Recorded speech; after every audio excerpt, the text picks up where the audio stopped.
Good morning everyone. আজকে সকালবেলা ঘুম থেকে উঠে ইচ্ছে করলে একটু ম্যাগি খাবো আর তার সাথে ডিম ভুজিয়া। অনেক দিন হয়ে গেছে এই খাবারটা খাইনি। খেতে নর্মালি বাট খেতে বেশ ভালোই লাগে আর তামঝামটাও বিশেষ নয় রান্না করার সময়। এবার তোমরা হয়তো প্রত্যেকেই বলতে পারো, দাদা তুমি তো সব ব্লগেই ম্যাগিই দেখাও, তুমি তো ম্যাগিই খাও।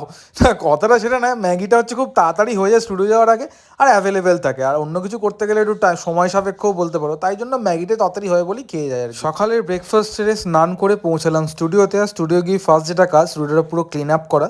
আর তারপরে ছিল একজন ক্লায়েন্টের অ্যাপয়েন্টমেন্ট, এই যে তোমরা দেখতে পাচ্ছ এখানে। উনি আজকে করেছিল একটা লোটাসের সাথে কার্মা ট্যাটুস। ওয়ান কাইন্ড অফ বলতে পারো একটা ফাইন লাইন ওয়ার্ক ছিল, তোমরা লাইন্সগুলো দেখলে বুঝতে পারবে। এরকম ধরনের কাজ এখন সত্যি অনেকের ভালো লাগছে, তোমরা চাইলেও করাতে পারো। আর তোমরা কমেন্টে জানিয়ে অবশ্যই তোমাদের কাজগুলো কিরম লাগছে, ব্লগগুলো কিরম লাগছে। আর আজকে ছিল আমাদের বোনের জন্মদিন, তাই স্নেহা আর মাম্মাম দুজনে ওখানেই যাচ্ছিল। বাকি কথাটা ওর মুখ থেকেই শুনে আমি আর মা কালকে মানির বাড়ি চলে গেছিলাম উবের করে। তো ওখানে বনুর কাছে যখন আমরা পৌঁছালাম, ও আমাদের দেখে অনেক খুশি ছিল আর কেক আর গিফট পেয়েও অনেক খুশি ছিল।